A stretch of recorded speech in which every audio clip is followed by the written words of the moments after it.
තෙරුවන් සරණයි. ධර්ම ශ්‍රවණාබිලාසී අසන්නනි ග්ලෝබල් ධර්ම කොන්ෆරන්ස් ලෝක ව්‍යාප්ත ධර්ම සාකච්ඡාව විසිරුවාහනු ලබන 144 වෙනි ධර්ම දේශනාව ශ්‍රවණය කරන්නටයි ඔබ අප හා සම්බන්ධ වී සිටින්නේ. අදත් අප හා සම්බන්ධව ධර්ම දේශනාව සිදු කරනු ලබන්නේ මැලේසියාවේ කුවාලාලම්පූර්හි බෞද්ධ විහාරයේ වැඩ වාසය කරන ආචාර්ය මඩවල පුන්නජී ගෞරවනීය නායක හම්දුරන් වහන්සේ. මේ දිනවල උන්වහන්සේ අප හා සම්බන්ධව ධර්ම දේශනා මාලාවක් සිදු කරනු ලබනවා. අද දවසේදී සිදු කරනු ලබන්නේ ඒ ධර්ම දේශනා මාලාවේ 7 වෙනි ධර්ම දේශනයයි. ඉතින් ශ්‍රාවක ඔබට පුළුවන්කමක් ලැබෙනවා ධර්ම දේශනාව අවසානයේදී මුල් පැය අවසානයේදී වෙන වගේම උන්වහන්සේගෙන් දේශකයන් වහන්සේගෙන් ඔබට ඇති ගැටලු ප්‍රශ්න ඉදිරිපත් කරලා ඒවට විසඳුම් ලබා ගන්නට. ඉතින් එහෙමනම් අපි තාමත්ම ගෞරවයෙන් নমස්කාර පූර්වකව ආරාධනා කර සිටිනවා ආචාර්ය මඩවල පුන්නජී ගෞරවනීය නායක හාමුදුරන් වහන්සේට මෙතෙන් පටන් ධර්ම දේශනාව සිදු කරන හැටියට අවසරයි නායක හාමුදුරුවනේ. නමෝ තස්ස භගවතු වරහතෝ සම්මා සම්බුද්දස්ස නමෝ තස්ස භගවතු වරහතෝ සම්මා සම්බුද්දස්ස නමෝ තස්ස භගවතු අරහතෝ සම්මා සම්බුද්දස්ස. පින්වත්නි, දැන් මීට ඉස්සරලා අපි දුක්ඛ සත්‍ය ගැන කතා දෙකක් කළා. ඊළඟට සමුදය සත්‍ය ගැන කතා දෙකක් කළා. නිරෝධ සත්‍ය ගැන කතා දෙකක් කළා. ගියසරේ කතා කරපු දේ සමහර අයට තේරිලා තියෙනවා. මේ රෙකෝඩ් කරපු එකක් කියලා. නමුත් එහෙම එකක් නෙවෙයි. ගියසරේ මම තමයි කතා කළේ. දැන් අද කතා කරන්න යන්නේ මාර්ග සත්‍ය ගැනයි. මේ මාර්ග සත්‍ය ගැනත් අපි කතා දෙකක් කරනවා. අද කරන්නේ පළවෙනි කතාව. ඊසරේ අපි පෙන්නලා දුන්නා මේ මාර්ගයේ කරන්නේ තණ්හාව නැති කිරීම. ඒ තණ්හාව කියන එක මම තේරුම් කළා මේ වේදනාවෙන් තමයි තණ්හාව ඇති වෙන්නේ. වේදනා පත්‍ය තණ්හා. ඒ නිසා වින්දන ಜಾති තුනක් තියෙනවා. ඒ ಜಾති තුන තමයි කාම තණ්හාව, භව තණ්හාව, විභව තණ්හාව කියලා. එතකොට ඒ තණ්හාව කියලා කීවේ අපි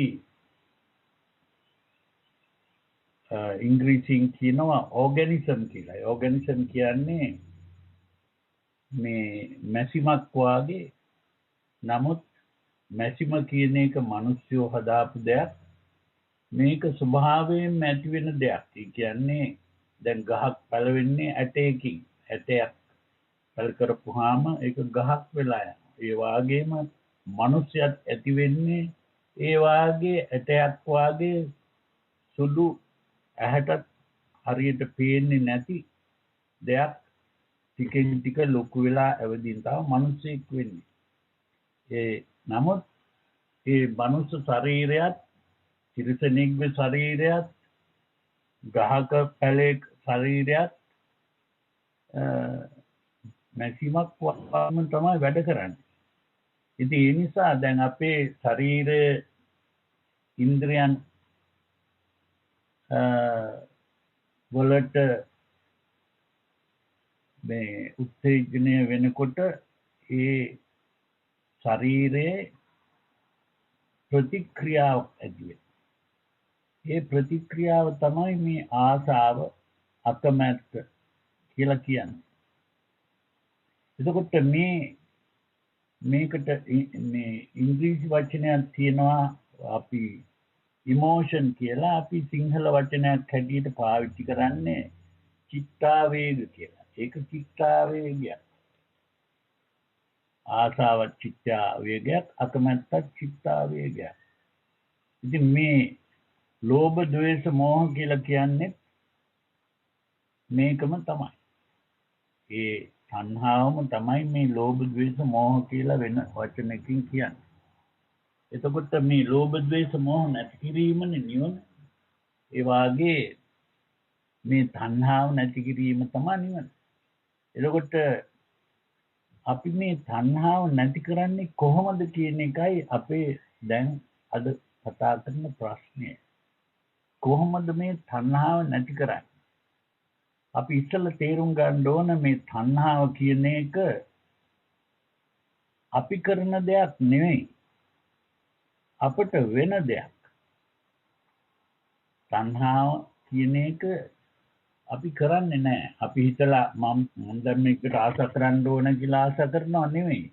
ආසාව ඇති වෙනවා. මම දැන් තරහ ගන්න ඕන, දැන් මම තරහ අරගෙන මේ වැඩ කරන්න ඕන කියලා එහෙම හිතලා කරන එකක් නෙවෙයි. මේක ඉබේටම තරහ එනවා. ඒක නවත්තන්නත් අමාරුයි. බයක් ආවමත් ඒ වගේ. මම දැන් බය වෙන්න ඕන කියලා නෙවෙයි බය වෙන්නේ. ඒ වගේම තමයි ආසාවක් ඇති වෙන්නේ.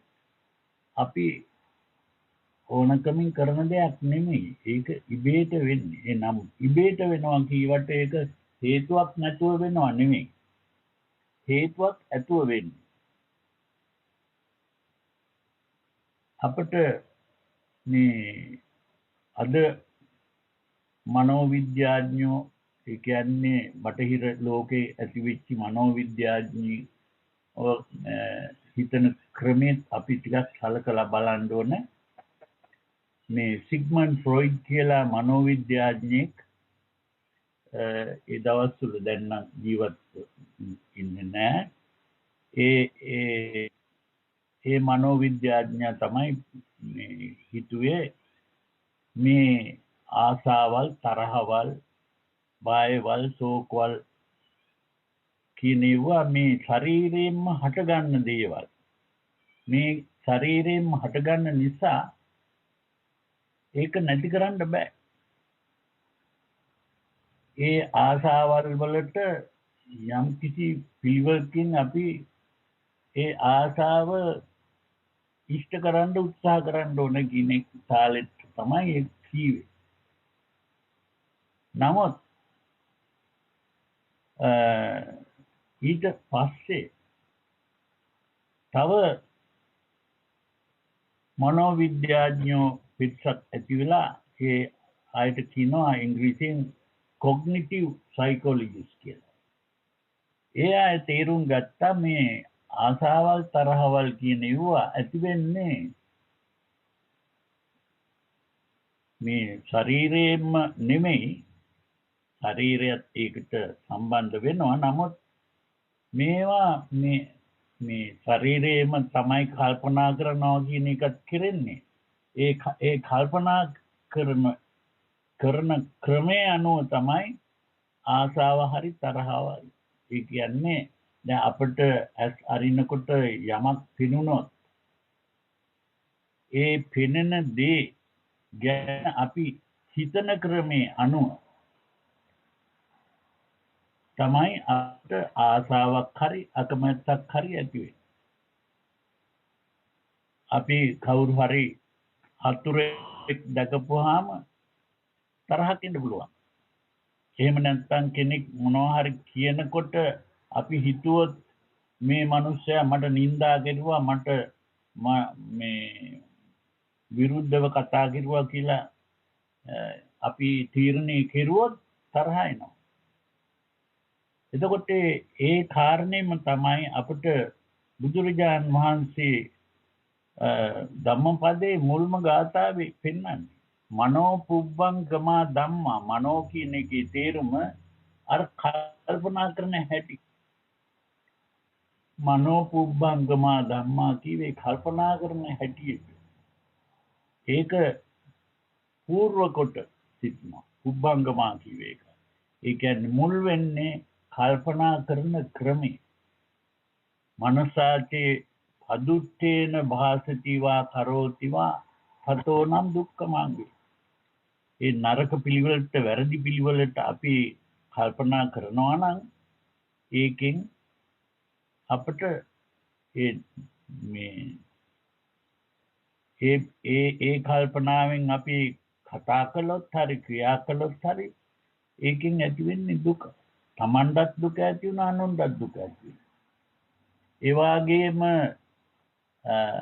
හොඳ හිතවිල්ලකින් හොඳ පිළිවෙලකට අපි යමක් ගැන හිතලා ඒ අනුව කතා කරනවා නම් ක්‍රියා කරනවා නම් ඒකෙන් ඇති වෙන්නේ සැප. මේක විශේෂ කාරණයක් අපි තේරුම් ගන්න ඕනේ. මොකද ඒ කාරණේ අනුව තමයි අපිට මේ ආසාවල් තරහවල් නැත්තම් මේ තණ්හාව, ලෝභ, ද්වේෂ, මෝහ නැති කරන්න පුළුවන්.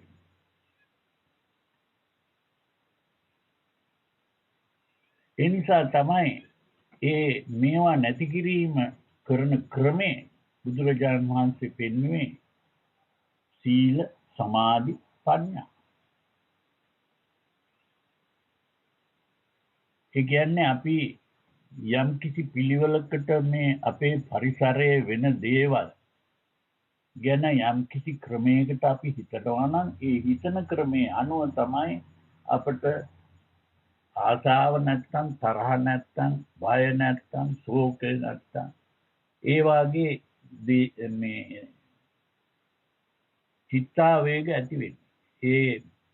ඒ චිත්තාවේග අනුව තමයි ඊළඟට අපි ක්‍රියා කරන්න පටන් ගන්න. අපි නරක වචන කතා කරලා බයින්න පටන් ගත්තොත් එහෙම නැත්තම් ගහ ගන්න මරන්න ගියොත් ඒවා ඔක්කොම ක්‍රියා. ඒ ක්‍රියාවලට තමයි කර්ම කියන්නේ. ඒ කර්ම කියන ක්‍රියා මුල් වෙන්නේ ලෝභ ද්වේෂ මෝහ. ඒ නිසා ඒ ලෝභ ද්වේෂ මෝහ අනුව කරන ක්‍රියා තමයි කර්මය කියන්නේ. එතකොට අලෝභ අදෝස අමෝහ තමයි හොඳ ක්‍රියා. ලෝභ දෝෂ මෝහ තමයි නරක ක්‍රියා. නමුත් මේ අලෝභ අදෝස අමෝහ කියන්නේ මේ ලෝභ නැති දෝෂ නැති කියන කතාව නෙමෙයි. අලෝභ කියලා කියන්නේ ලෝභය හිතේ තියාගෙන ඒකට විරුද්ධව වැඩ කරනවා. ඒකයි අලෝභ කියන එකේ තේරුම. දැන් රහතන් වහන්සේගේ ක්‍රියාව අලෝභයෙන් කරන ක්‍රියාවක් නෙමෙයි. ඒ ලෝභ දෝෂ මෝහ නැති පුද්ගලයෙක් කරන ක්‍රියාව. ඉතින් ඒ විදිහට අපි මෙච්චර ඒක විස්තර කරන්න අවශ්‍ය නැහැ. දැන් අපි කොහොමද මේක නැති කරන්නේ කියන එකයි. එතකොට ඒ නැති කරන ක්‍රමය තමයි මේ බුදුරජාණන් වහන්සේ කියලා දුන්නේ.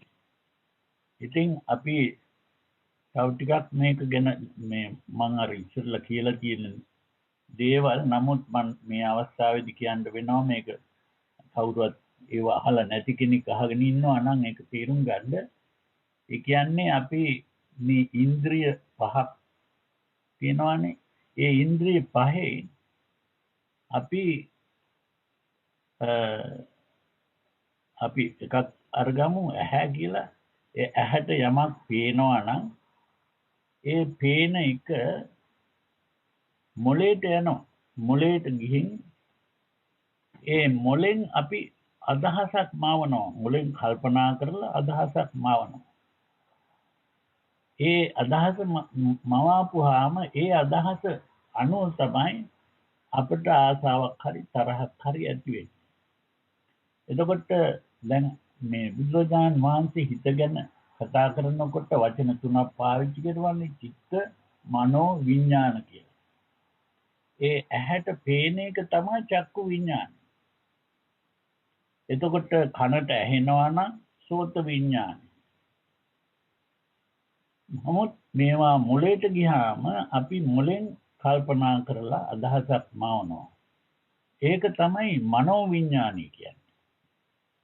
ඒ මනෝ කියන්නේ මොලේ ක්‍රියාව.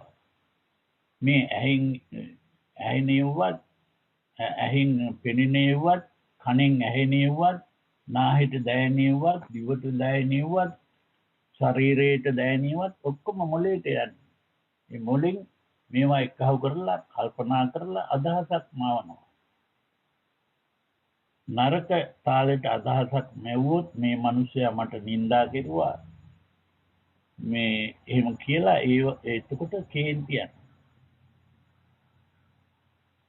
එහෙම නැත්තම් මේ පේන්නේ බොහොම ලක්ෂණ දෙයක් කියලා හිතුවොත් ඒකට ආසාවක් ඇති වෙනවා. එතකොට ඒ හිතවිල්ල අනුව තමයි අපි මේ චිත්තාවේගය ඇති කරගන්නේ. ඒ නිසා මේ හිතවිල්ල වෙනස් කිරීමයි කරන්න තියෙන්නේ. නමුත් මේ හිතවිල්ල වෙනස් කරන්න බෑ. මේ චිත්තාවේග බොහොම සරට තියෙනවා නම්. ඒ කියන්නේ කේන්ති ගිහින් තියෙනවා නම් බොහොම තදේට ඒ කේන්ති ගිහින් තියෙන එක ඉස්සෙල්ලා මේ නැති කර ගන්න ඕනේ. හිත සාන්ත තත්වයකට ගෙනාවෙන් පස්සේ තමයි අපට අදහස් වෙනස් කරන්න පුළුවන්. ඒ සාන්ත තත්වයට ගෙනීම තමයි සමාධිය කියන්නේ. මේ චිත්ත සාන්ත තත්වයකට ගේන එක තමයි සමාධිය කියන්නේ. ඒ සමාධියෙන් පස්සේ තමයි අපට මේ අදහස වෙනස් කිරීම කරන්න පුළුවන්. ඒ අදහස් වෙනස් කිරීම තමයි විපස්සනා භාවනා කියලා කියන්නේ. අර සමත භාවනාවෙන් අපේ හිත සාන්ත තත්වයට ගේනවා. ගෙනාවෙන් පස්සේ තමයි අපට අදහස් වෙනස් කරන්න පුළුවන්. ඒකත් ඉස්සෙල්ලා කළ යුතු දෙයක් තමයි මේ ඒ කේන්ති ගිහින් වර්ෂ වචන කියනවා නම් ගහගන්න යනවා නම් ඒක නවත්තන්න ඕනේ. ඒ ක්‍රියාව නැවැත්වීම තමයි සීලය කියලා කියන්නේ. ඒ නිසා ඉස්සරලාම කරන්න තියෙන්නේ සීලය, ඊට පස්සේ සමාධිය, ඊට පස්සේ ප්‍රඥා.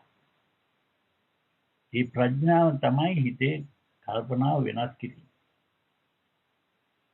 එතකොට මේ විදිහට අපි කිරුවට මුලින්ම ඒ කියන්නේ සීලය කරන්නත් ඉස්සරලා අපිට කරන්න තියෙන දෙයක් තියෙනවා. ඒ සීලය කරන්න ඉස්සරලා කරන්න තියෙන දේ තමයි මේ වෙලා තියෙන්නේ මොකක්ද කියලා තේරුම් ගැනීම.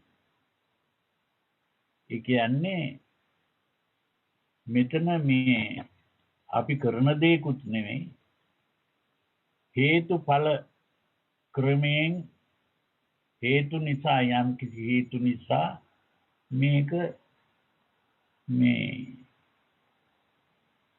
හිතේට මේ නැත්තම් ඇහැට හරි කනට හරි මේක ඇහැට පේනවා කනට ඇහෙනවා. එහෙම දෙයක් වෙන්න ඕන. ඒක තමයි විඥානික. ඉස්සෙල්ලා විඥානය ඇති වෙලා ඊට පස්සේ තමයි මනසේ කල්පනාවෙන් මනෝ විඥානය ඇති වෙන්නේ. ඒ මනෝ විඥානය ඇති වුණාන් පස්සේ තමයි මේ චිත්තාවේගය ඇති වෙන්නේ. අන්න ඒක හොඳට අපි තේරුම් ගන්න ඕනේ. ඉතින් ඒ චිත්තාවේගයෙන් පස්සේ තමයි ක්‍රියාවට නැංගෙන්නේ. ඉතින් මේ කැලල අපි තේරුම් ගන්න ඕන ඉස්සරලා. ඒ තේරුම් ගැනීම තමයි සම්‍යක් දෘෂ්ටිය කියන්නේ. ඉස්සරලා මේ කාරණේ තේරුම් ගන්න ඕනේ සම්‍යක් දෘෂ්ටියෙන්. ඊළඟට දෙවනුව කරන්න ඕනේ අපි ඉතර අදිස්ථානයක් කරන්න ඕනේ මම දැන් පටන් ගන්නවා මේ ආසාව නැති කරන්න. තරහ නැති කරන්න. ආන්න ඒක තමයි සම්මා සංකප්ප කියලා කියන්නේ. ඉස්සෙල්ලා සම්‍යක් දෘෂ්ටිය ඇති වෙලා ඒ අනුව අපි තීරණය කරනවා දැන් මම මේ ආසාව තරහ නැති කරන්න උත්සාහ කරනවා. ඒ කියන්නේ අපේ පරමාර්ථය වෙනස් වෙනවා. ඒ මොකද සාමාන්‍යයෙන් අපිට ආසාවක් ඇති වුනහම ඒ ආසාව ඉෂ්ට කරන්නයි උත්සාහ කරන්නේ. තරහක් ඇති වුනහම අපි පරිගණ්ඩයි හදන්නේ. නමුත් දැන් අපි කරන්නේ ආසාවක් ඇති වුනහම ආසාව නැති කරන්න පටන් ගන්නවා. තරහක් ආපුහම තරහ නැති කරන්න උත්සාහ කරනවා. අන්න ඒකයි වෙනස. මේ විදිහේ මේ වෙනස් තාලයකට අපි හිතන්න පටන් ගැනීම තමයි සම්මා සංකප්ප කියන්නේ. එතකොට ඒ විදිහට පටන් ගත්තාම ඊළඟට සම්මා වාචා, සම්මා කම්මන්ත, සම්මා ආජීව. සම්මා වාචා කියවේ හරි විදිහට වචන කතා කරන්න පටන් ගන්නවා. හරි විදිහට ක්‍රියා කරන්න පටන් ගන්නවා. ඊළඟට හරි පිළිවෙලට ජීවත් වෙන්න පටන් ගන්නවා. මේක සම්මා ආජීව කියන්නේ රස්සාව නෙමෙයි.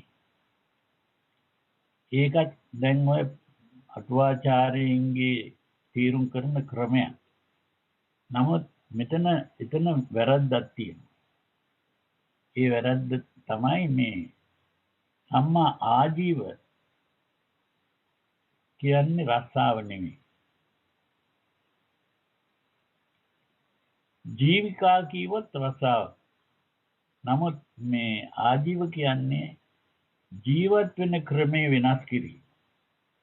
දැන් අපිට ඉඳලා හිටලා සිල් සමාදන් වුණාට ජීවත් වෙන්නේ නරක පිළිවෙලට වෙන්න පුළුවන්. ඒ කෙනෙක් මේ නරක හිතවිල්ල වගා කරනවා නම්, නරක තාලෙට වචන කතා කරනවා නම්, නරක තාලෙට ක්‍රියා කරනවා නම් සාමාන්‍යයෙන් ඉඳලා හිටලා දානයක් දුන්නාම, ඉඳලා හිටලා මේ සිල් සමාදන් වුණාම ඒක ජීවත් වීම වෙනස් කරුවා නෙමෙයි. ඒ නිසා මෙතන ආජීව කියවේ ජීවත් වීම වෙනස් කරන. ජීවත් වෙන හැටි වෙනස් කිරීම. මොන විදිහටද මම ජීවත් වෙන්නේ? ඒකයි මෙතන ආජීව කියන එකේ තේරුම. නිකම්ම මේ රසාව හොඳ රසාවක් කරනවා කියලා රසාව කිරීම නෙමෙයි. ඒකත් මේකට අයිති. නමුත් මේ ඒක නෙමෙයි මේ කියන්නේ. ඒ නිසා මේ හරි පිළිවෙලට සම්‍යක් දෘෂ්ටි ඇති කරන්න නම් චතුරාර්ය සත්‍ය හරි පිළිවෙලට තේරුම් ගන්න ඕනේ. ඒ චතුරාර්ය සත්‍ය කියලා මේ දුක්ඛයි, දුකට හේතුවයි, දුක නැතිවීමයි, දුක නැතිවීමට මාර්ගයයි කියලා එහෙම කටපාඩම් කරගත්තට මදි. මේක අවබෝධ කර ගන්න ඕනේ හරි පිළිවෙලට. ඒක හරියට පිළිවෙලට තේරුම් ගැනීමේදී පටිච්ච සමුප්පාදයක් තේරුම් ගන්න ඕනේ. මොකද මේ චතුරාර්ය සත්‍ය කියනකොට පටිච්චසමුප්පාදයත් ඒකට අයිති. ඒ අනුව ඒ පටිච්චසමුප්පාදයේ අනුව තේරුම් ගැනීමේදී තමයි අපට මේ අනිත්‍ය දුක්ඛ අනාත්ම කියන ත්‍රිලක්ෂණය හරියට තේරෙන්නේ. ඒ පටිච්චසමුප්පාදයේ සමග චතුරාර්ය සත්‍ය හරි පිළිවෙලට තේරුම් ගන්නකොට එතනම තේරෙනවා මෙතන මිනිස්සෙක් නෙමෙයි මේවා මේ කරන්නේ. මෙතන පුද්ගලයෙක් නෙමෙයි මේවා කරන්නේ. මේ හේතුව තියෙනකොට ඵලය ඇති වෙනවා. ඒවලෙම ආයේ මේ පස්සේ එන ආත්මේ මේ ආත්මේ කරපු පව් වලින් එන ආත්මේ ඵලයක් ඇති වුණා කියන කතාව නෙමෙයි. මේ දැම්මම හැම දෙයක්ම සිද්ධ වෙන්නේ ආසාව ඇති වෙන්නේ කොහොමද? මේ දැන් කොහොමද ඒක ඇති වෙන්න හේතුව? ඒ වාගේ මේ හරි පිළිවෙලට මේක තේරුම් ගත්තාම තමයි ආත්ම දෘෂ්ටිය නැතුව යන්නේ. ඒ ආත්ම දෘෂ්ටිය නැති වෙනකොට තමයි මේ හරි පිළිවෙලට සත්‍ය අවබෝධ වෙලා ඒ අනුව තමයි ඊළඟට අපි මේ තණ්හාව නැතිකරන්න අපි උත්සාහ කරන්න පටන්. මම මේ වෙලාවේ ඒ සම්‍යක් දෘෂ්ටිය විස්තර කරන්න මට මේ බලාපොරොත්තුවක් නැහැ. මොකද මම මීට ඉස්සෙල්ලා කියාපු දේවල් ඒ කතාවල මේ ඒවා ඔක්කොම මම විස්තර කරලා තියෙනවා. ඉතින් දැන් කතා කරන්නේ ඒ සම්‍යක් දෘෂ්ටිය හරි පිළිවෙලට තේරුම් ගත්තාම අනාත්මය තේරෙනවා. මෙතන පුද්ගලයෙක් නැහැ මේවා කරන්න. මේවා වෙන්නේ හේතු නිසා. ඒ හේතු මෙව්වයි කියලා අපි දැන් තේරුම් කරලා තියෙනවා. ඉතින් ඒ නිසා සම්‍යක් දෘෂ්ටිය ඇති වෙන්න ඕන. සම්‍යක් සංකල්පනාව ඇති වෙන්න. ඒ කියන්නේ මේ මෙතන ඉඳලා අපි හොඳ පාරේ ගමන් කරන්න පටන් ගන්නවා. ඒක තමයි තණ්හාව නැති කරන පාර. එතකොට එහෙම තීරණයක් ගැනීම තමයි සම්මා සංකප්ප. ඒ තීරණය ගත්තන් පස්සේ තමයි සීලය රකින්නේ. ඒ සීලය තමයි සම්මා වාචා, සම්මා කම්මන්ත, සම්මා ආජීව කියලා කියන්නේ. එතකොට ඒ සීලය හරියට රකින්න පටන් ගත්තාම ඊළඟට කරන එක තමයි සමාධිය වඩන්න උත්සාහ කිරීම. ඒ සමාධිය වඩන්න උත්සාහ කරන එක පටන් ගන්නේ මේ සම්මා වායාම කියන එක පටන් ගැනීම. සම්මා වායාම, සම්මා සතිය කියන එක ඊට පස්සේ නේද? එකපාරටම මේ හුඟක් දෙනෙක් ඔය වැරදියට යනවා කියන්නේ මේ සම්‍යක් දෘෂ්ටියත් හරියට නැහැ, සම්මා සංකල්පනාවත් හරියට නැහැ, සම්මා වාචා, සම්මා කම්මන්ත, සම්මා ආජීවත් ඒවට එච්චර තනක් දෙන්නේ නැහැ. මේ එකපාරටම සතිපට්ඨානේ පටන් ගන්න හදනවා. එකපාරටම සතිපට්ඨානේ පටන් ගත්තට හරියන්නේ නැහැ. මේ පාර කියලා තියෙනවා බුදුරජාන් වහන්සේ. ඒ නිසා ඒ අනුව තමයි අපි ක්‍රියා කරන්න ඕනේ. ඒ අනුව ක්‍රියා කිරීමෙන් තමයි ප්‍රතිඵලයක් ලබන්න පුළුවන්. ඉතින් සම්මා වායාම කියනකොට එතන කියනවා කොටස් හතරක්. ඒක තමයි සතර සම්මප්පදාන කියන්නේ. ඒ සතර සම්මප්පදාන කියන්නේ සංවර, වහාන, භාවනා, අනුරක්කන කියන එක. සංවර, වහාන, භාවනා, අනුරක්කන. මේක තේරුම් ගන්න අපි ඉස්සෙල්ලා තේරුම් ගන්න ඕනේ මේ හිත කියන එක කොයි වාගේ එකක්ද කියන එක. දැන් හිත කියන එක අපි හිතා ගමු උපමාවකින් මේ කාමරයක් කියලා. ඒ කාමරේ මේ කාමරේ තියෙනවා දොරවල් නැත්තම් ජනෙල්. ඒ දොරවල් ජනෙල් තියෙන කාමරේ මේ අපි හිතමු මේ කාමරේ ජනෙල් 5ක් තියෙනවා. ඒ වගේ තමයි අපේ හිත. අපි හිත කියනකොට මේ හිතට නරක හිතවිලි හිතට ඇති වෙන්න පුළුවන් වෙන්නේ මේ ජනෙල් 5න්. ඒ ජනෙල් 5 තමයි ඇස් කියපුවාම එක ජනේලයක්. කන් කියපුවාම එක ජනේලයක්. නාහය කියපුවාම එක ජනේලයක්. දිව කියන එක තව ජනේලයක්. මුළු ශරීරයම කියන එකත් තව ජනේලයක්. එතකොට ජනෙල් 5ක් තියෙනවා. මේ 5න් තමයි ඇතුල් වෙන්නේ ඔක්කොම රොඩු. මේ කාමරේ ඇතුළට රොඩු වෙන්නේ මේ ජනෙල් 5න්. ඒ නිසා මේ කාමරේ පිරිසිදු කරන්න නම් අපි මේ ජනෙල් 5 වහන්න ඕනේ. ජනෙල් 5 වහපුවාම තමයි අය කුණු ඇතුළට එන්නේ නැත්තේ. එතකොට මේ ජනෙල් පහ කියන්නේ මේ ඉන්ද්‍රිය පහ.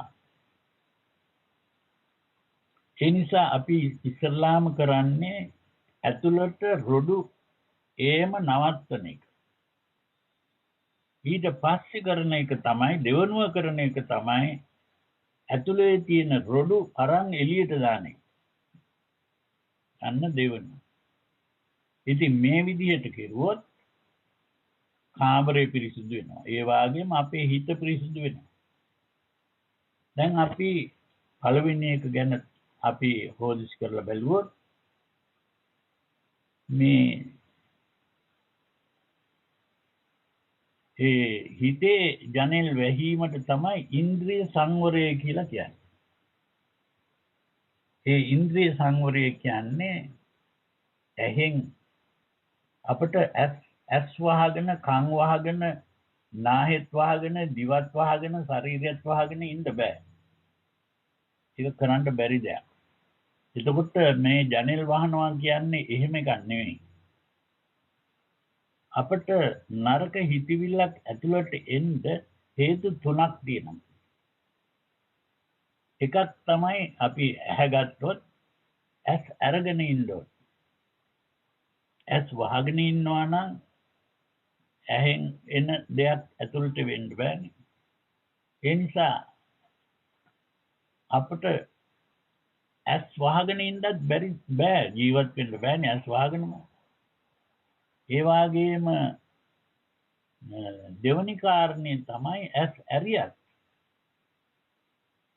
යමක් පේන්න ඕන හැට ඒ පෙනෙන්නේ නැත්තම් ඒ නරක හිතවිල්ලක් එන්න ක්‍රමයක් නැහැ.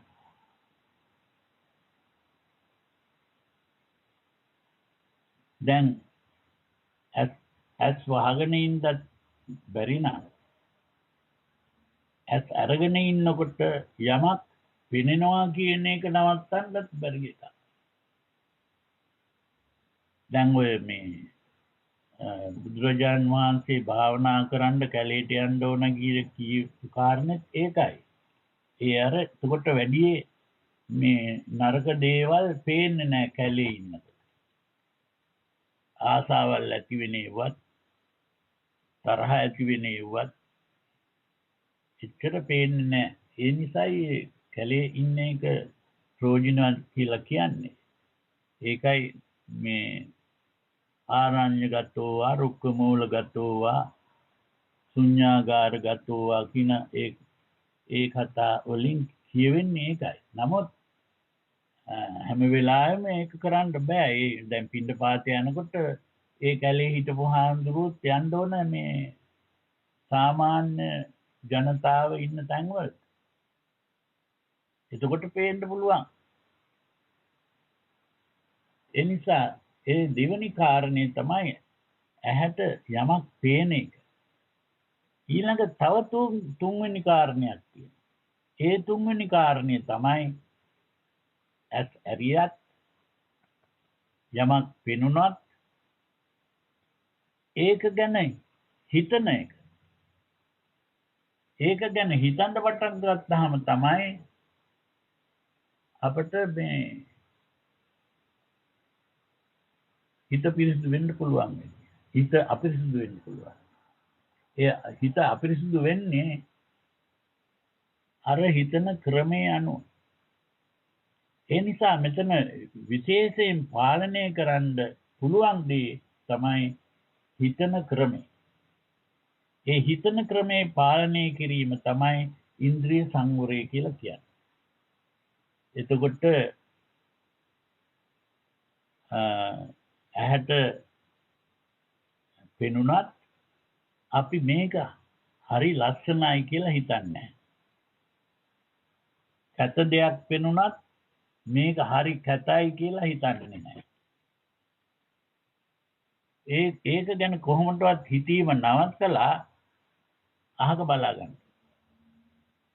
ඒකයි ඉන්ද්‍රිය සංවරය කියන්නේ. ඒ වගේම කනට ශබ්දයක් ඇහෙනකොට හොඳ ලස්සන සින්දුවක් එහෙම හිතන්නේ නැහැ. ඒ වුණා මේක හරි කැත සද්දයක් නේ. එහෙම හිතන්නෙත් නැහැ. ඒ වාගේ නාහෙට යමක් දැනුණාම හොඳ සුවඳක් කියලා හිතන්නේ නැහැ. මේ හරි ගඳක් නේ මේක මේ බොහොම අප්‍රිය ගඳක්. එහෙම හිතන්නෙත් නැහැ. දිවට රසක් දැනෙනකොට හොඳ රසයිනේ මේක කියලා හිතන්නේ නැහැ. එහෙම නැත්නම් මේක බොහොම අප්‍රිය රසක් නේ කියලා එහෙම හිතන්නෙත් නැහැ. ශරීරයට යමක් දැනෙනකොට හොඳ සනීපයක් දැනෙනවා. එහෙම හිතන්නේ නැහැ. මේක බොහොම රිදෙනවා නැත්නම් ඇඟට බොහොම අමීරි අන්න එහෙම හිතන්නෙත් නැහැ. අන්න ඒ වාගේ අර ඉන්ද්‍රිය සංවරය කියන එකේ තේරුම අපි දකින දේවල් ගැන ඇහෙන දේවල් ගැන අපි හිතන්නේ නැහැ. හිත එතනින්ම ගලවලා ගන්නවා අහකට. ඒක ගැන කල්පනාව නවත්තනවා. අන්න ඒකයි ඉන්ද්‍රිය සංවරය කියලා කියන්නේ. එතකොට ඒක පුරුදු වුණාට ඒක අපි පුරුදු වෙන්න පුළුවන්.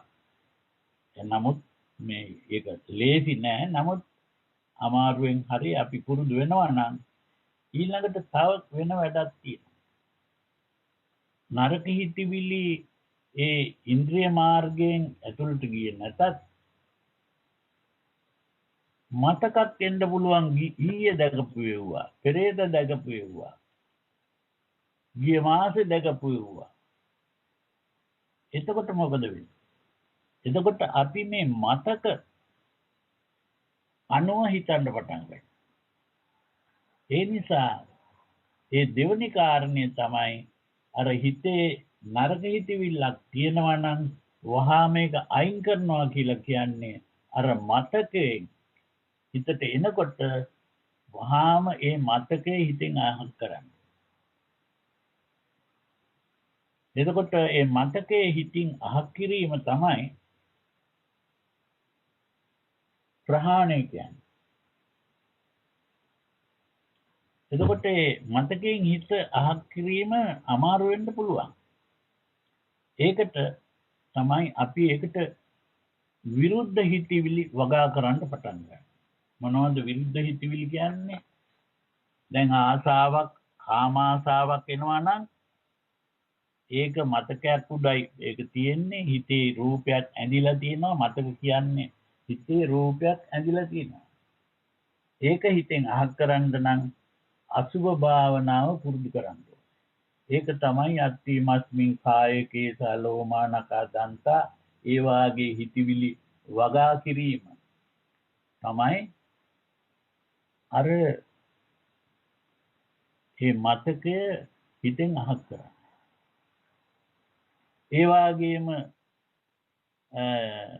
තරහ හිතවිලි නිතර එනවනම් ඒක නැතිකරන්න ඒකට විරුද්ධ හිතවිල්ල තමයි මෛත්‍රී භාවනාව. එතකොට මෛත්‍රී භාවනා කිරීමෙන් තමයි ඒක නැති කරන්නේ. ඒ නිසා අපි දැන් පටන් ගන්න ඕනේ හිත පිරිසිදු කිරීමේදී අසුභ භාවනාව පුරුදු කරන්න ඕනේ, මෛත්‍රී භාවනාව පුරුදු කරන්න ඕනේ. එතකොට කම්මැලිකම නිදිමත ගතිය හරිමේ එනනම් ඒකටත් විරුද්ධ භාවනාව තමයි මරණානුස්සති භාවනාවයි. ඒ වගේම අපි මේ ඉඳගෙන ඉන්නකොට නිදිමත එනවා නම් නැගිටින්න ඕනේ. නැගිටලා ඇවිදින්න පටන් ගන්න. ඒ වාගේ විරුද්ධ දේවල් පුරුදු කිරීම. එතකොට ඒ විදිහේ ඉඳගෙනම ඉඳීම නෙමෙයි භාවනාව කියන්නේ.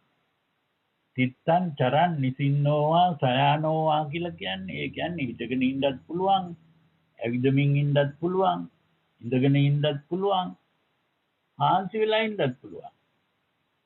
ඉතින් මේ එකම පිළිවෙලකට ඉඳ අවශ්‍ය නැහැ. නමුත් නිතරම කොන්ද කෙලින් තියාගෙන ඉන්න එක තමයි හොඳ.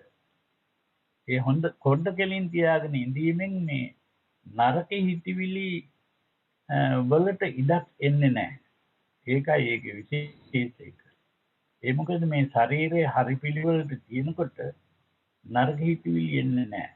ඒ නරක හිතවිලි එනකොට Taman දන්නේම නැතුව ශරීරයේ කුඩු ගැහෙන්න පුළුවන්. එහෙම නැත්නම් ශරීරයේ වෙන පිළිවෙල වලට හැරෙන්න පුළුවන්. ඉතින් ඒ නිසා අපි ශරීරය හොඳට වැඩකරනද හොඳ කිලින් තියාගෙන ඉන්න පුරුදු වෙන්න ඕනේ. ඒ කියන්නේ හිටගෙන ඉන්නකොටත්, ඇවිදිනකොටත්, ඉඳගෙන ඉන්නකොටත්, හාන්සි වෙලා ඉන්නකොටත් කොන්ද කෙලින් තියාගන්න උත්සාහ කරන්න. ඒක විශේෂ කාරණයක්. ඒක තමයි අර උජුං කායං පනිදාය කියලා කියන එකේ තේරුම. ශරීරයේ නිතර කොන්ද කෙලින් තියාගෙන ඉන්න ඕනේ. ඉතින් මේ විදිහට මේ සංවර පහන කියන දෙක පුරුදු කිරීම තමයි සමත භාවනාව. සමත භාවනාව කියන එකේ තේරුම ඒකයි. මේ හුස්ම දිහා බලාගෙන ඉන්නවා කියන එක නෙමෙයි. හුස්ම දිහා බලාගෙන ඉන්නවා කියන එක නෙමෙයි ආනාපාන සතිය කියන්නේ. අන්න ඒකත් අපි තේරුම් ගන්න ඕනේ. මේ හුඟක් දෙනෙක් ආනාපාන සති කියලා මේ නාසිකාග්‍රේ හුස්ම මේ හැප්පෙන හැටි බලනවා. එහෙම නැත්නම් බඩ පිම්බීම හැකිලිම හැටියට බලනවා. ඒකත් වැරදි. මම දන්නවා හුඟක් දෙනෙක් හුඟක් ගුරුවරු උගන්වනවා ඒ ක්‍රමයට. නමුත් ඒ ක්‍රමේ තමයි අද ඉංග්‍රීසි භාෂාවෙන් කියන්නේ හිප්නොටිසම් කියලා. සිංහලෙන් කියනවා මෝහනය කියලා. ඒ විදිහේ එක අරමුණක හිත පිහිටවන්න උත්සාහ කෙරුවොත් මෝහණයටපත් වීම තමයි වෙන්නේ. ඒ එක අරමුණක හිත පිහිටවනවා කියලා මේ බල්ලෙක් ගහක බඳිනවා වාගේ වැඩක්. ඒ බල්ලෙක් ගහක බැඳලා බල්ලා හොඳ බල්ලෙක් වෙන්නේ නැහැ. බල්ලා හොඳ බල්ලෙක් වෙන්න නම් හරි පිළිවෙලකට පුහුණුවක් කරන්න ඕනේ. ඒ වගේම තමයි අපේ හිත එක අරමුණකට තියාගෙන හිටියා කියලා හොඳ හිතක් වෙන්නේ නැහැ. හිත පිරිසිදු කරන්න නම් නියම ක්‍රමයකට ඒක කරන්න ඕන. ඒ ක්‍රමය තමයි මේ ආර්ය අෂ්ටාංග මාර්ගය කියන්නේ. ඒ හිත පිරිසිදු කරන ක්‍රමය තමයි ආර්ය අෂ්ටාංග මාර්ගය. මෙව නිකන් සිල් සමාදන් වෙනවා වාගේ කියවන එකක් නෙවෙයි. මේක මේ පිළිපදින දෙයක්. ඉතින් ඒ නිසා මේ සංවර පහන කියන දෙක කිරීම තමයි මේ සමත භාවනාව. ඒ විදිහට හිත පිරිසිදු වුණාන් පස්සේ දැන් ওই විදිහට ওই සමත භාවනාව කෙරුවොත් ධානයට සමවැදෙන්න පුළුවන්. ධානයට සමවැදෙනවා කියන එකයි මෝහණයටපත් වෙනවා කියන එකයි එකම නෙවෙයි. ඒක දෙකක්. අපි මෝහණයටපත් වීම නෙමෙයි කරන්නේ මේ හිත පිරිසිදු කිරීම. ඒ හිත පිරිසිදු කරනවා කියන්නේ මේ චිත්තාවේග කියන ඒවා හිතෙන් අහක් වීම. ඒ චිත්තාවේග අහක් වෙනකොට තමයි අපේ හිත පිරිසිදු වෙලා පංච නීවරණ සම්පූර්ණයෙන්ම හිතේ නැතුව යනවා. කාමච්ඡන්ද, ව්‍යාපාද, තීන මිද්ද, උද්ධච්ච, කුක්කුච්ච, විචිකිච්ඡා කියන පංච නීවරණ හිතෙන් අහක් වෙනවා. ඒ පංච නීවරණ තමයි හිතේ ඇවිස්සීම. ඒ හිතේ ඇවිස්සීම තමයි චිත්තාවේග කියන්නේ. ඒ චිත්තාවේග කියන ඒවා හිතෙන් නැතිවීම තමයි පංච නීවරණ නැතිවීම. ඒ පංච නීවරණ නැති වෙනකොට හිත පිරිසිදු වෙනකොට ධානාංග පහක් ඇති වෙනවා. විතක්ක, විචාර, ප්‍රීති, සුඛ, ඒකත්තා කියලා. ඔය විතක්ක විචාර කියන එකත් වැරදියට අද අටුවාචාර්යෝ තේරුම් කරන්නේ. ඒ මොකද අටුවාචාර්යෝ කියන්නේ විතක්ක කියන්නේ ඒ අරමුණට හිත යොමු කිරීම. විතක්ක කියන්නේ ඒකයි. විචාර කියන්නේ අරමුණේ හිත පැවැත්වීම. අන්න ඒක තමයි වැරදි ක්‍රමය. ඒ ක්‍රමයෙන් තමයි මෝහණයටපත් වෙන්නේ. නමුත් ඒක නෙමෙයි මේ විතක්ක ਵਿਚාර කියන එකේ තේරුම. මේක බොහොම ලේසි තේරුම් ගන්න මොකද අපේ සිංහල භාෂාවෙන්ම තියෙනවා මේ වචන වෙන වෙන ක්‍රමවල වලින්.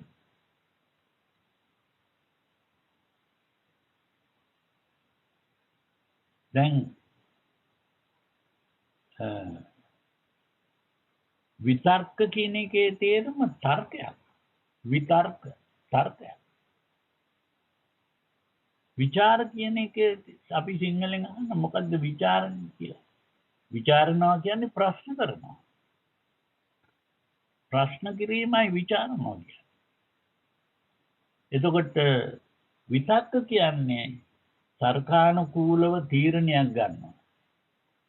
ඒ කියන්නේ දැන් අපි යමක් දකිනකොට අපේ හිතේ ඇති වෙනවා මේ මොකද්ද කියන හිතවිල්ල. ඒකට තමයි විචාර කියන්නේ. මේ මලක් මේ රෝස මලක්. අන්න ඒ වාගේ මේ අදහසක් ඇති වෙනකොට තමයි විතක්ක කියන්නේ. එතකොට ප්‍රශ්නයක් අහනවා උත්තරයක් දෙනවා. ඒක තමයි විතක්ක ਵਿਚාර කියන්නේ.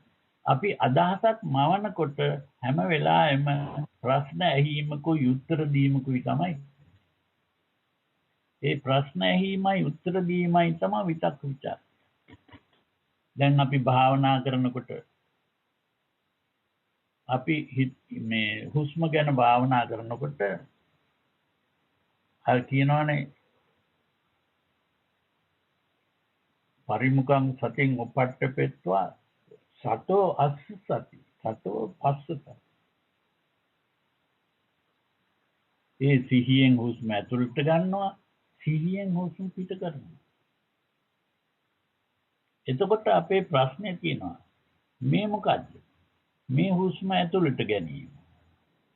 මේ මොකද්ද? මේ හුස්ම පිට කිරීම. එතකොට කියනවා දීගං වා අසසන්තෝ දීගං අසසාමීති වජානාති රස්සං වා අසසන්තෝ රස්සං අසසි. මේ මොකද්ද? මේ දිග හුස්ම. මේ මොකද්ද? මේ කෙටි හුස්ම. අන්න එතන තියෙන ප්‍රශ්නිකුයි උත්තරයයි. ඒ ප්‍රශ්නයයි උත්තරයයි තමයි විතක්ක ਵਿਚාර කියන්නේ. එතකොට දැන් එතන එනකන් ඒ හුස්ම ගැන හිතුවට මෙතන කීවේ නෑ නාසිකාග්‍රය ගැන බලන්න කීවෙත් නෑ වඩ පිම්බීම හැකීම ගලන්න කීවෙත් නෑ හුස්ම ඇතුළට යනවාද හුස්ම පිට වෙනවාද හුස්ම දිග හුස්මක්ද ඒක කෙටි හුස්මක්ද ඊළඟට කියනවා සබ්බකාය පටිසංවේදී අස්ස සිස්සාමේති සික්ඛති. මොකද මේ සබ්බකාය පටිසංවේදී අස්ස සිස්සාමේති සික්ඛති. මේ සියලු ශරීරයම දිහා බලන්න කියනවා. එතකොට හුස්ම දිහා නෙවෙයිනේ බැලෙන්නේ. මුළු ශරීරෙම දිහා බලනවා නේද? එතකොට ශරීරෙ මේ පිටපැත්තෙන් නෙමෙයි බලන්නේ ඇතුල් පැත්තේ. ඇතුල් පැත්තෙන් කොහොමද ශරීරය දිහා බලන්නේ? ඒ ශරීරයේ දැනෙන හැටි. ශරීරයේ දැනෙන්නේ කොහොමද? ඒ දැනෙනවා කියන එක තමයි පටිසංවේදී. වේදි කියන්නේ වේදනාව. වින්දනය. ඒ ශරීරයට දැනෙන වින්දනය මොකක්ද? මුළු ශරීරයටම දැනෙන වින්දනය මොකක්ද? සුඛ වින්දනයක්ද දුක්ඛ වින්දනයක්ද? සැප වින්දනයක්ද අපහසු වින්දනයක්ද? ඒක දැකීම. හුස්ම මම ඇතුළට ගන්නකොට කොහොමද මට දැනෙන්නේ? හුස්ම පිට වෙනකොට කොහොමද මට දැනෙන්නේ? අන්න ඒකයි. එතකොට මේ හුස්ම ඇතුල් වෙනකොට මුළු ශරීරයටම දැනෙන්නේ කොහොමද? හුස්ම පිට වෙනකොට මුළු ශරීරයටම දැනෙන්නේ කොහොමද? ඒ දැනෙන හැටි දිහා බලන්න. හුස්ම යන හැටි එක තැනක ඉඳලා තව තැනකට යන කතාවක් නෙමෙයි මෙතන තියෙන්නේ. මුළු ශරීරයටම දැනෙන හැටි හුස්ම ගන්නකොට. ඊළඟට කියනවා පස්සම්බයං කාය සංකාරං අස්ස සිස්සාමිති සික්ඛති. මොකද්ද පස්සම්බයං කියන්නේ? කාය සංකාර කියන්නේ මොකක්ද? කාය සංකාර කියවේ ආස්වාස ප්‍රාස්වාස. ඒකයි කාය සංකාර. දැන් ඉතින් අපි මේ කාල ආස්වාස ප්‍රාස්වාස ගැන දිහා බලන්න. පස්සම්බයං කියවේ. පස්සම්බයං කියලා කියවේ බුරුල් කිරී. අන්න ඒකයි අපි තේරුම් ගන්න. මේ ශරීරය මාංශ පේශී තද වෙලා තියෙනවා නම් ඒ මාංශ පේශී බුරුල් කිරීම. ඒ හුස්ම ඇතුළට ගන්නකොටත් මාංශ පේශී බුරුල් කරන්න ඕනේ. හුස්ම පිට වෙනකොටත් මාංශ පේශී බුරුල් කරන්න ඕනේ. ඒ මාංශ පේශී බුරුල් කිරීමට තමයි අද ඉංග්‍රීසි භාෂාවෙන් කියන්නේ රිලැක්සේෂන් කියලා. එතකොට මුළු ශරීරයම රිලැක්ස් කරන්න ඕනේ. හුස්ම ඇතුළට ගන්නකොට මුළු ශරීරයම රිලැක්ස් කරනවා. හුස්ම පිට වෙනකොටත් මුළු ශරීරයම රිලැක්ස් කරන්න. ඒ රිලැක්ස් කිරීමේදී තමයි හොඳ සනීපයක් ශරීරයට දැනෙන්නේ. හිත පිරිසුදු වෙනකොට ප්‍රීතියක් ඇති වෙනවා. ඒක වෙන මේ තැන්වල සතිපට්ඨාන සූත්‍රයේ ඒක කියවෙන්නේ නැහැ. නමුත් වෙන සූත්‍රවල කියවෙනවා පීති මනස්ස කායම් පස්සම්බති. ඒ මනසට ප්‍රීතියක් ඇති වෙනකොට මුළු ශරීරයම රිලැක්ස් වෙනවා. මාංශ පේශී බුරුල් වෙනවා. පීති මනස්ස කායම් පස්සම්බති. ඊළඟට කියනවා පස්සද්ද කායෝ සුඛං වේදියති. ඒ මුළු ශරීරයම මේ බුරුල් වෙනකොට හොඳ සනීපයක් ශරීරයට දැනෙනවා.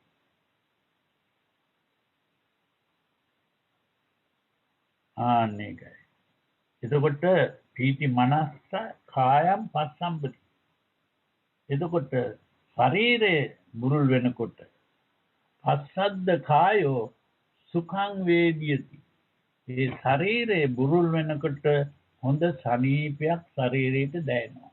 ඒ ශරීරයට දැනෙන සනීපෙට තමයි සුඛ කියන වචනේ පාවිච්චි කරන්නේ. මනසට දැනෙන සතුටට තමයි ප්‍රීති කියලා කියන්නේ. මනසට සතුට දැනෙනකොට ශරීරය බුරුල් වෙනවා. ශරීරය බුරුල් වෙනකොට හොඳ සනීපයක් ශරීරයට දැනෙනවා.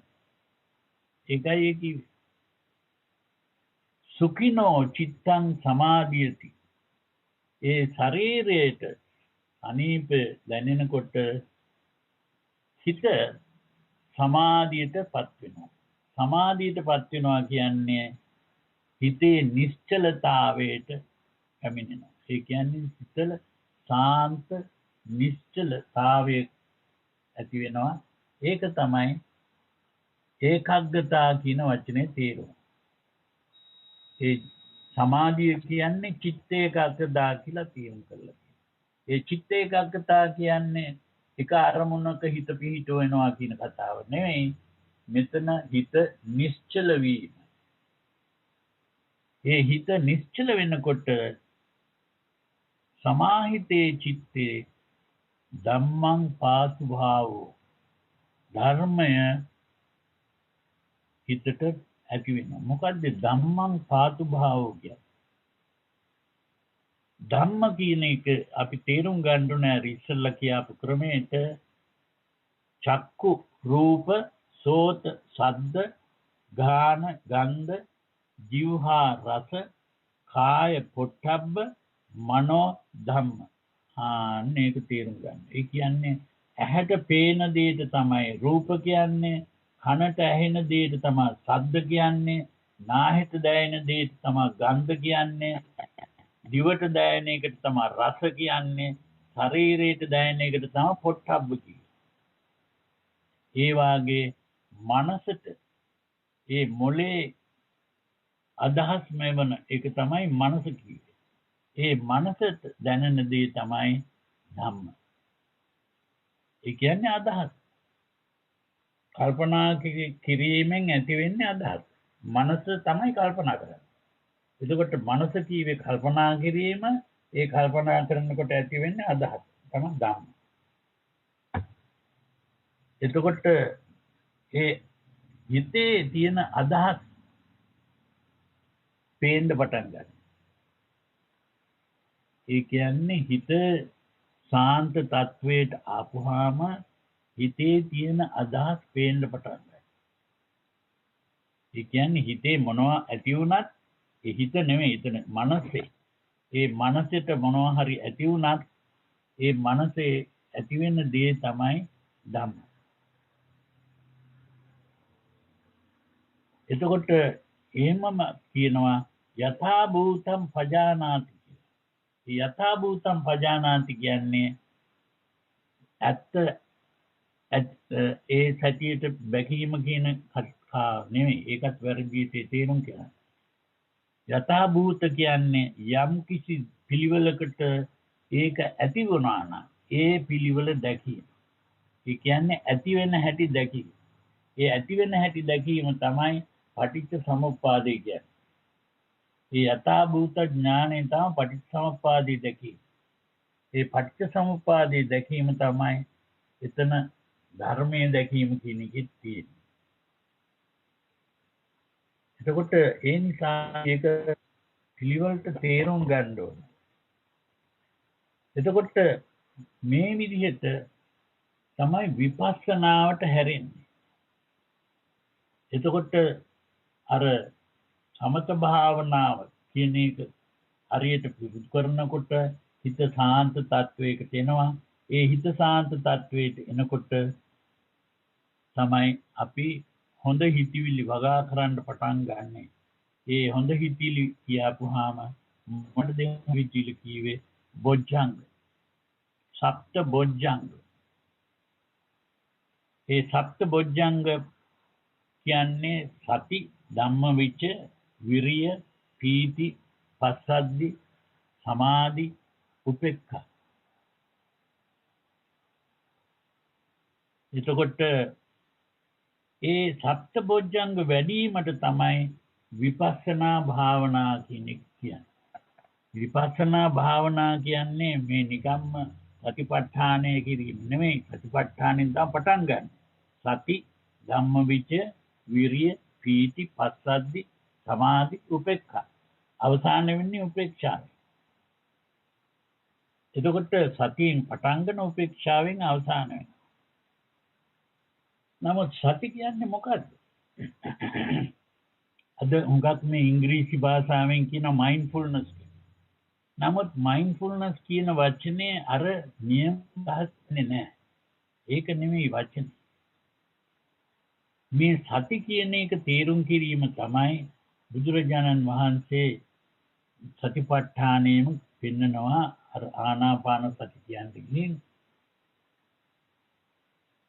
විසීදති පල්ලංකං ආභුජිත්වා උජුං කායං පනිදාය පරිමුඛං සතින් උපට්ඨපෙත්වා. ඒ ක්‍රමිනිය ගොතාගෙන කියලා කියන්නේ ඒ වගේම අර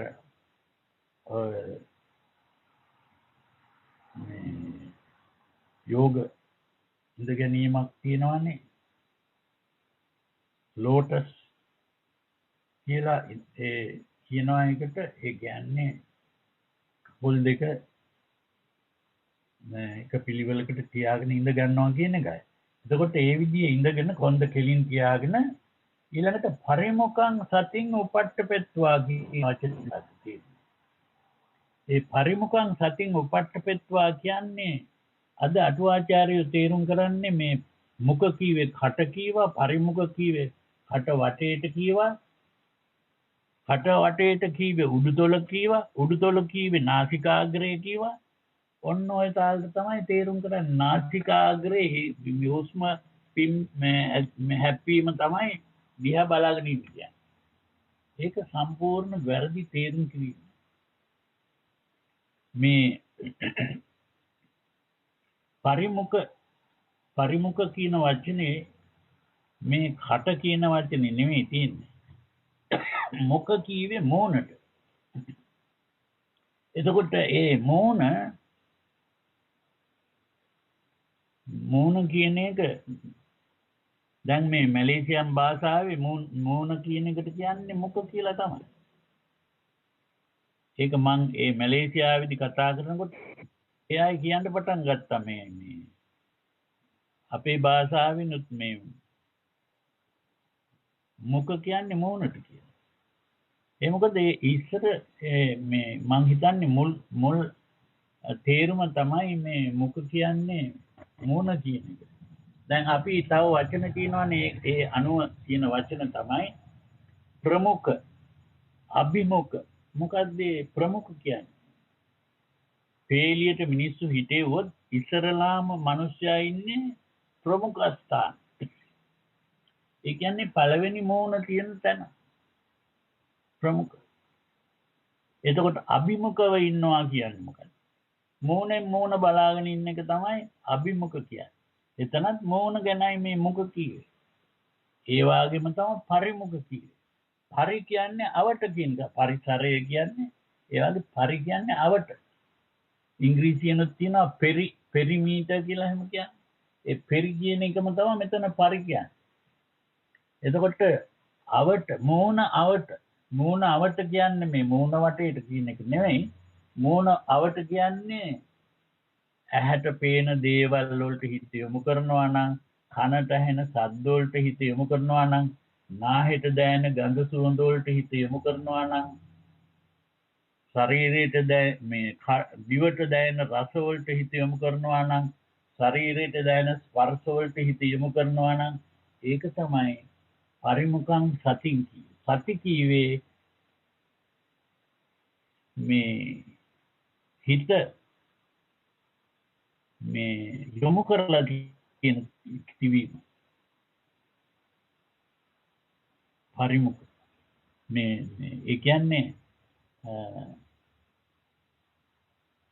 පරිමුඛං සතින් ඒ කියන්නේ සිහිය යොමු කරලා තියෙනවා නම් ඇහැට පේන ඒවට, කනට ඇහෙන ඒවට, දිවට දැනෙන ඒක එතනින් ගලවලා ගැනීමක් නේ අපි කළේ ඉස්සරලා මේ ඉන්ද්‍රිය සංවරය කියලා. ඒ ඉන්ද්‍රිය සංවරය කියන්නේ ඒ ඇහැට පේන දේවල් වලින් හිත ගලවා ගන්නවා. කනට ඇහෙන දේවල් වලින් හිත ගලවලා ගන්නවා. නාහිට දැනෙන ඒ වගේ හිත ගලවලා ගන්නවා. දිවට දැනෙන ඒ වගේ හිත ගලවලා ගන්නවා. ශරීරයට දැනෙන දේවල් වලින් හිත ගලවලා ගන්නවා. ඒකයි ඉන්ද්‍රිය සංවරය.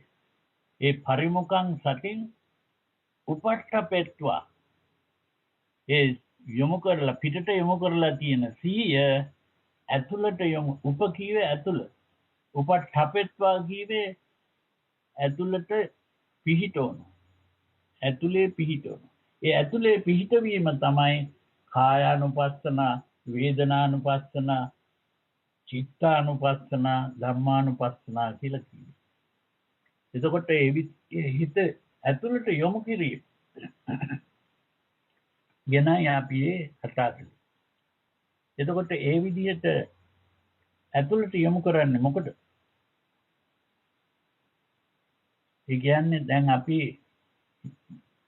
යමක් දැකපුවාම ඒකට ආසාවක් එනවා කියන එක අපි හිතලා කරන දෙයක් නෙමෙයි කියවනේ. ඒක වෙන්නේ අර දකින්න දේ ගැන කල්පනා කිරීම. මේක හරි ලස්සනයි, මේක හරි කැතයි. ඒ වගේ කල්පනා කිරීම කරනකොට තමයි මේ ආසාව කියන එක ඇති වෙන්නේ. එහෙම නැත්නම් අකමැත්ත කියන එක ඇති වෙන්නේ. ඉතින් ඒ නිසා අපි එතෙන්ද හිත යොමු කරන්නේ නැතුව ගලවලා අරගෙන ඇතුළට යොමු කරනවා කියන්නේ ඒ ආපු ආසාවට හිත යොමු කරනවා. එතකොට මේක යමක් දකින්නකොට ආසාවක් ඇති වුණා නම් ඒ ආසාවටයි හිත යොමු කරන්නේ. අකමැත්තක් ඇති වෙනවා නම් ඒ අකමැත්තටයි හිත යොමු කරන්නේ. ඒ අකමැත්ත දිහා බලන්නේ කොහොමද? ඒ අකමැත්ත දැන් ආසාව ඇති වෙනකොට මගේ ශරීරයට මොකද උනේ? ශරීරය වෙනස් වෙනවා. ආසාවක් ඇති වෙනකොට ශරීරය වෙනස් වෙනවා. ඒ කියන්නේ මේ එහෙම ආසාවක් තදේට ආවනම් මගේ පපුව ගැහෙන්න පටන් ගන්න පුළුවන්. මගේ හුස්ම තදේට ගන්නවා වෙන්න පුළුවන්. ඒ වගේම මාංශ පේශි තද වෙන්න පුළුවන්. ඇස් ලොකු වෙන්න පුළුවන්. ඉතින් ඔය වාගේ නොඑක් ශරීරයේ වෙනස්කම් තියෙනවා. ඒ ශරීර වෙනස්කම් දිහා බලන්න ඕනේ. ඒකයි කායානුපස්සනාව. ඒත් එක්කම ශරීරයට යමක් දැනෙනවා. ඒ කියන්නේ ශරීරයට අපහසුවක් දැනෙන්නත් පුළුවන්, ශරීරයට පහසුවක් දැනෙන්නත් පුළුවන්. ඒ දැනෙන එක තමයි වේදනාව කියන්නේ. ඒ දැනෙන ශරීරයට දැනෙන එක දිහා බැලීම තමයි වේදනානුපස්සනාව. ඊළඟට චිත්තානුපස්සනාව කීවේ කොයි විදිහේ හිතවිල්ලක්ද හිතට ඇති උනේ. ඒ කියන්නේ ආසාවක් ඇති වුණාද, තරහක් ඇති වුණාද, බයක් ඇති වුණාද, ශෝකයක් ඇති වුණාද, ඒ ඇති වෙච්ච චිත්තා වේගය දිහා බැලීමයි චිත්තානුපස්සනාව. අන්න ඒක තේරුම් ගන්න. ඒකට ධම්මානුපස්සනාව කියේ මොකක්ද? මං කිව්වේ ධම්ම කියන්නේ අදහස කියලා. එතකොට ඒ වෙලාවේ ඇති වෙච්ච අදහස මොකක්ද? මොන විදිහේ හිතවිල්ලක්ද ඇති උනේ? මේ තියෙන්නේ බොහොම ලස්සන දෙයක්. එහෙම නැත්නම් මේ තියෙන්නේ බොහොම කැත දෙයක්. අන්න ඒක තමයි අදහස. එතකොට එතන ඒ අදහස අනුවනේ මේ ආසාව හරි තරහ හරි ඇති උනේ. අන්න ඒක දැක්කා. කායානුපස්සනාව, වේදනානුපස්සනාව, චිත්තානුපස්සනාව, ධම්මානුපස්සනාව ගැන හිතනකොට අන්න ඒකයි පෙනුනේ. ඒක පෙනෙනකොට මොකද්ද වෙන්නේ? අරක නවතිනවා. ඒ ආසාවත් නවතිනවා. ඒ මොකද මේ අසිහියෙන් වෙන දේ සිහියෙන් දැක්කා. ඒ සිහියෙන් දැකීම තමයි ධම්ම විචය කීවේ. අර අසිහියෙන් වෙන දේ සිහියෙන් දැකීම තමයි ධම්ම විචය කීවේ. ඒ සතිය කියන්නේ ඇතුළට හිත යොමු කිරීම තමයි සතිය. ඒ සතිය දියුණු වෙනකොට ධම්ම විචය ඇති වෙනවා. ඒ ධම්ම විචය ඇති වෙනකොට අර ඇති වෙච්ච ආසාව තරහ සම්පූර්ණයෙන්ම නැතු වෙනවා. ඒකට තමයි විරිය කියලා කියන්නේ. විරිය කියන්නේ සත්‍ය ආවා අර්ග නවත්තන්න.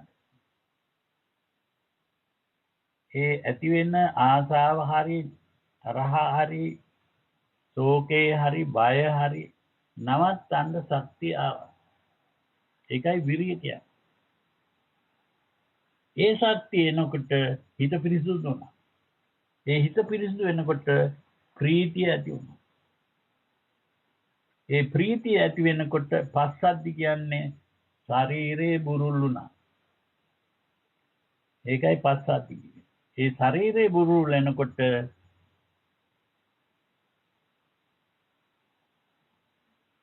සමාධිය ඇති වුණා. එතකොට අර ධානාංග පහළ වුණා. විතක්ක ਵਿਚාර ප්‍රීති සුඛ ඒකාග්‍රතාව කියන ධානාංග පහළ වුණා. ඒ කියන්නේ පළවෙනි ධානයට සම්බන්ධයි. ඒ පළවෙනි ධානයට සම්බන්ධුනහම එතනින් යන්නේ මොකද්ද? දෙවෙනි ධානයට යනවා, තුන්වෙනි ධානයට යනවා, හතරවෙනි ධානයට යනවා. ඒ හතරවෙනි ධානයට ගියාම තමයි උපේක්ෂා කියන එක ඇති වෙන්නේ. උපේක්ෂා කියන්නේ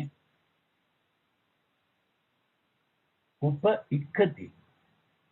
අපි මුගක් දැන් ඔය කියන්නේ උපේක්ෂාව කියන්නේ මධ්‍යස්ථ භාවය කියලානේ. ඒක නෙමෙයි උපේක්ෂාව කියන්නේ. ඉක්කති කියන්නේ ඇතුළ දකින්නවා කියන එක. ඉක්කති කියන්නේ දකින්නවා. දැන් ඔය භයං ඉක්කති බික්ඛු කියන්නේ භය දැකීම තමයි භික්ෂුව කියලා. ඒ බය දැකපු තැන ඒ වාගේ තමයි මෙතන ඉක්කති උපේක්ෂා. ඇතුළ දකින්නවා. මොකද්ද ඇතුළ දකින්නවා කියන්නේ? මොකද්ද දකින්නේ? ඒ ඇතුළ දකින්න දේ තමයි පංචස්කන්ධයයි දකින්න. රූප වේදනා සංඥා සංකාර විඥාන කියන පංචස්කන්ධය. පංචස්කන්ධය කියන්නේ මොකක්ද? අද ඔය හිතාගෙන ඉඳක් ඔය අටුවාචාර්යෝ කියන එක නෙවෙයි පංචස්කන්ධය. පංචස්කන්ධය කියන්නේ රූප. රූප කියන්නේ මේ යම් කිසි දෙයකට නෙවෙයි. රූප කීවේ රූපයක්. ඒ කියන්නේ අපි පින්තූරයක් අඳිනවා නම් ඒකට කියන්නේ රූපයක් කියලානේ. මොනවා හරි රූපයක් දකිනවා. ඒ රූපේ තමයි. ඒ කියන්නේ මේ අපි යමක් දිහා බලනකොට අපේ ඇහැ වැඩ කරන්නේ කැමරාවක් වගේ. එතකොට මේ කැමරාවක් නම් ඇහැ.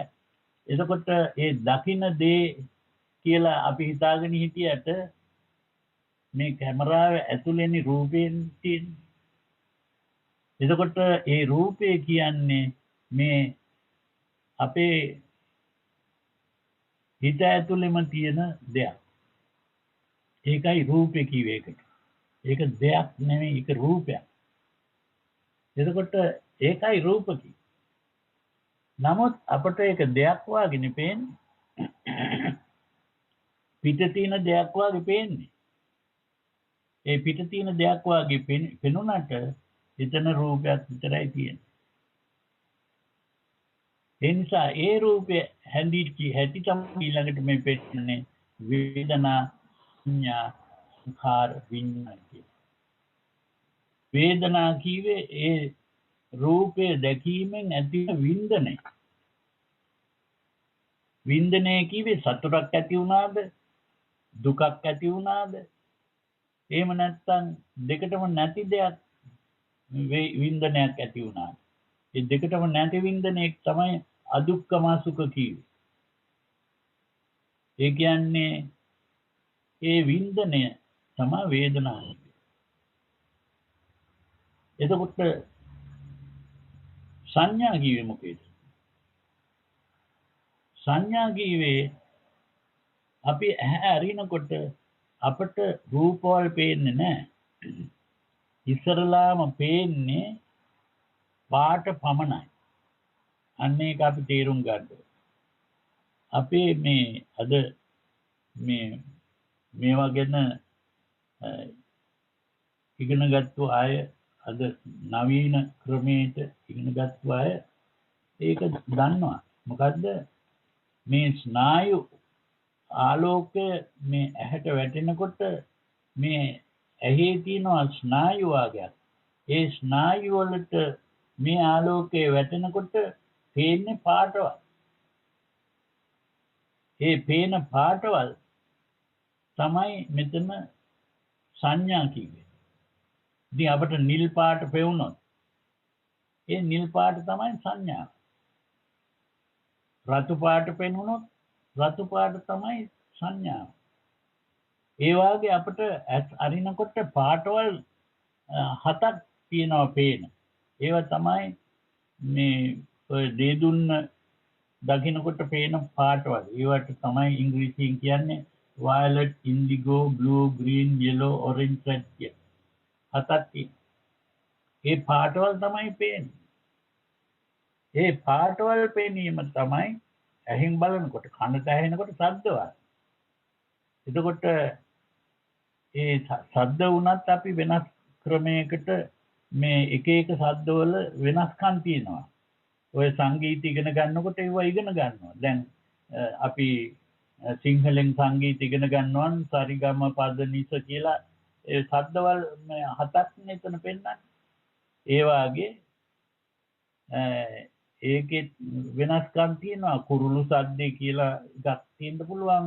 එහෙම නැත්නම් කාර් එකක් යන සද්දේ කියලා හිතන්න පුළුවන්. එහෙම නැත්නම් කාර් එකේ හෝර්න් එකේ සද්දේ කියලා කියන්න පුළුවන්. එහෙම නැත්නම් මිනිස්සෙක් කතා කරනකොට ඒක සද්දයක් ඒක එක නොයෙක් ශබ්ද තියෙනවා. ඒ වගේම ගන්ධවලුත් ගන්ධ කියන ඒ වගේ තියෙනවා එක එක ගන්ධවල. ඒ වගේම රසවල වලත් වෙනස්කම් තියෙනවා. ඒ වගේම ඒ වෙනස්කම් රසවල වල ඒවා වෙනස්කම් තමයි ඒවා තමයි සංඥා කියන්නේ. එතකොට මේ සංඥාවයි වේදනාවයි ඒවා ඔක්කොම එකහු කරලා ගැනීම තමයි සංඛාර කියන්නේ. සංස්කාර කියන්නේ සංස්කරණය කිරීම. අපේ තියෙනවානේ සිංහල වචන සංස්කරණය කියලා. ඒ සංස්කරණය තමයි සංඛාර කියන්නේ. ඒ කියන්නේ අර වගේ අපි යමක් හදනවා. අපිම හිතාගෙන යම් චිත්‍රයක් අඳිනකොට යම් කිසි පුද්ගලයෙක් ඒ චිත්‍රයට මොනවද දාන්නේ? එක එක පාටවල් දාන්නේ. එතකොට මේ පාටවල් දැකලා අපි හදාගන්නවා මේ පේන්නේ මිනිස්සෙක්. මේ පේන්නේ ගහක්. මේ පේන්නේ මේ වතුර පොකුණක්. මේ පේන්නේ කන්දක්. මේ පේන්නේ කුරුල්ලෙක්. ඒ එක්කම අර පාටවල් වලින් අපි අපේ හිතේම තමයි හදාගන්නේ. ඒ හදා ගැනීම තමයි සංකාර. එහෙම හදාගෙන මේ එකක් නෙවෙයිනේ හදන්නේ. කීපයක්ම හදා ගන්නවා. ඒ පින්තූරයක එකම දෙයක් නෙවෙයි තියෙන්නේ. එතකොට ඒ නොඑක් දේවල් වෙන් වශයෙන් දැකීම තමයි විඥානය කියන්නේ. එතකොට අන්න ඒ හිතේම මේ ක්‍රියාකාරී මේ ඒ හිතේ ක්‍රියාව තමයි මේ පංචස්කන්ධය කියලා කියන්නේ පහක් එතන. එතකොට ඒ පංචස්කන්ධය තමයි මේ දකින්නේ.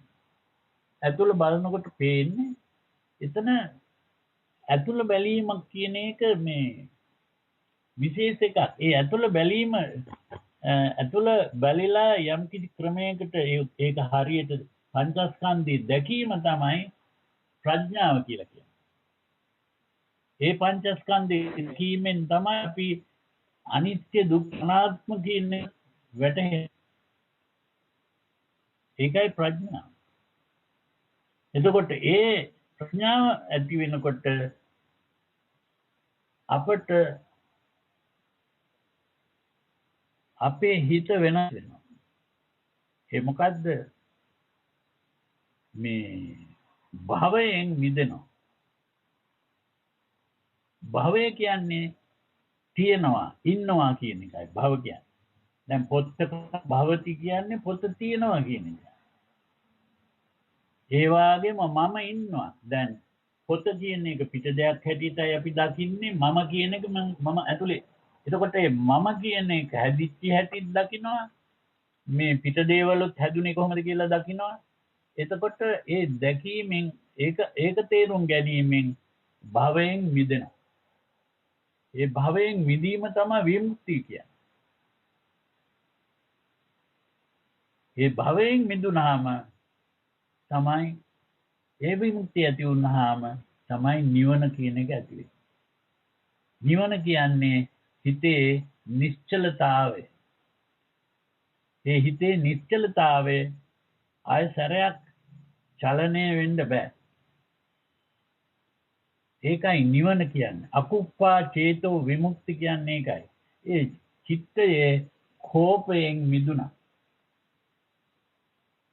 අකුප්පා චේතෝ විමුක්ති කියන්නේ ඒක. ඒ චිත්තයේ කෝපයෙන් මිදුණා. ඇවිස්සීමෙන් මිදුණා. කෝප කීවේ ඇවිස්සීම. ඒ හිතේ ඇවිස්සීමෙන් මිදීම තමයි නිවන කියන්නේ. ඉතින් මේ විදිහට කියනකොට ඒ විපස්සනාව හරියට ඒ මේ සති ධම්මවිචය විරිය පීති පස්සද්ධි සමාධි උපේක්ඛා කියන ඒ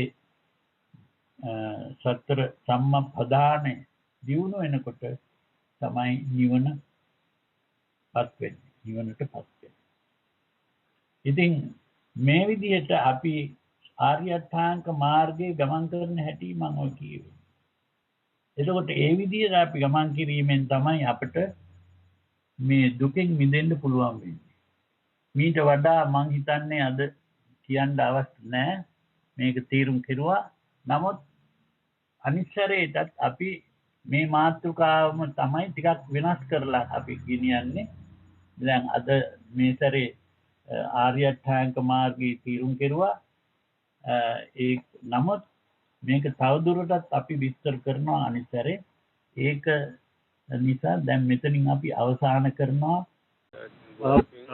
මංගලං රක්ඛන්තු සබ්බ දේවතා සබ්බ බුද්ධානුභාවේන සදා සොත්ති භවන්තු තේ භවතු සබ්බ මංගලං රක්ඛන්තු සබ්බ දේවතා සබ්බ ධම්මානුභාවේන සදා සොත්ති භවන්තු තේ භවතු සබ්බ මංගලං රක්ඛන්තු සබ්බ දේවතා සබ්බ සංඝානුභාවේන සදා සොත්ති භවන්තු තේ සාදු සාදු